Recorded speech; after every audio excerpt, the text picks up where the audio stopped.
هو ده المصيبة السوداء، سبب البلاوي كلها والأمراض كلها وسبب المشاكل وضياع صحة الناس. التوتر والقلق أو الذي يسمى بالاسترس هو سبب كل البلاوي اللي احنا عايشين فيها، وسبب الأضرار الصحية، وسبب الشباب اللي عمال يموت، والضغط العصبي والأمراض النفسية. التوتر هو مرض العصر. للأسف احنا حياتنا عمالة بتتطور، والحياة دلوقتي بقت أسرع من زمان، وبقت فيها مغريات وحاجات كتيرة بتسهل لنا الحياة أكتر من زمان، بس كل ده ليه أعراض جانبية، وأهمها هو التوتر والقلق اللي احنا بقينا عايشين فيه. طب هو ده معناه إن أهالينا وأجدادنا ما كانوش عايشين في توتر؟ لا، كان في توتر، بس للأسف التوتر اللي احنا عايشين فيه دلوقتي سببه حاجتين رئيسيتين هما اللي زادوا قوي وعملوا فينا كده. أولهم وهي حاجة اسمها الفومو أو الفير اوف ميسنج اوت، وتاني حاجة هي الاكسبكتيشنز أو التوقعات، سواء توقعاتك من اللي حواليك أو توقعات اللي حواليك منك. الفومو يا عزيزي والفومو يا عزيزتي هو fear of missing out، وهو ان الحياة بقى فيها اختيارات كتير، بقى فيها رفاهيات كتير. كل حاجة انت عايز تعملها بقى في منها اختيارات، الخروجات، اللبس، الموبايلات، حتى السوشيال ميديا بقى عليها اخبار كتير، حتى المسلسلات والافلام، حتى اختيارات الشغل.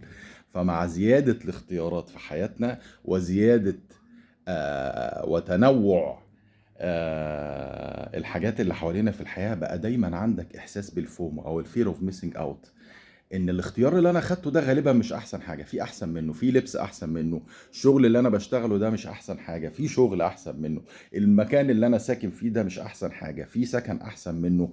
كل ده بسبب الدعاية والسوشيال ميديا وكل الحياة السريعة اللي احنا فيها. فالفومو دايما حطك تحت ستريس، ان اختياراتك وقراراتك مش احسن حاجة. الحل الوحيد هو ان انت تبقى متأكد ان الرزق بإيد ربنا، انت عليك السعي وبس. وما اخطأك لم يكن ليصيبك، وما اصابك لم يكن ليخطئك. واجري يا ابن ادم جري الوحوش، غير رزقك لن تحوش. وبالتالي ما تشغلش بالك وتقلق نفسك باللي مش معاك، بينما احمد ربنا واهدى واطمن للي معاك، واعرف ان رزقك جاي جاي، وقول الحمد لله. وتاني سبب من أسباب التوتر في حياتنا وهو التوقعات أو الاكسبكتيشنز، نظرا لوجود اختيارات كتير في الحياة، فبقى الإنسان عنده توقع من الناس اللي حواليه. وده موجود من زمان، هو طالما إن أنا بعامل الناس كويس لازم الناس تعاملني كويس، طالما إن أنا شاطر جدا يبقى لازم أكسب فلوس كتير جدا. يا حبيبي، الحياة خارج التوقعات، الحياة خارج التوقعات. المنطق ليس له دور في الحياة بنسبة كبيرة. مش معنى ان انت محترم ان الناس هتبقى محترمة، مش معنى ان انت اجتهدت او ان انت شاطر في حاجة ان انت تبقى احسن واحد. لازم هيبقى في احسن منك وفي حاجة خارج التوقعات. يبقى ما تعليش سقف توقعاتك من اللي حواليك، خليك واقعي، ولو حصل اي حاجة عكس اللي انت متوقعها ما تكتئبش وقول الحمد لله. نفس الحكاية توقعات اللي حواليك منك، وأبرز وأهم دليل على ده وهو الثانوية العامة. دايما الأهالي متوقعة إن ابني أحسن واحد في التمرين، ابني أحسن واحد في الدراسة، ابني أحسن واحد في الأخلاق. فكتر توقعات الناس اللي حواليك منك بيحطك تحت ضغط إنك دايما لازم تبقى أحسن. اعمل اللي عليك، اعمل احسن حاجة تقدر تعملها، ودي قدرات ربنا مديها لك، مش هتقدر تطلع براها.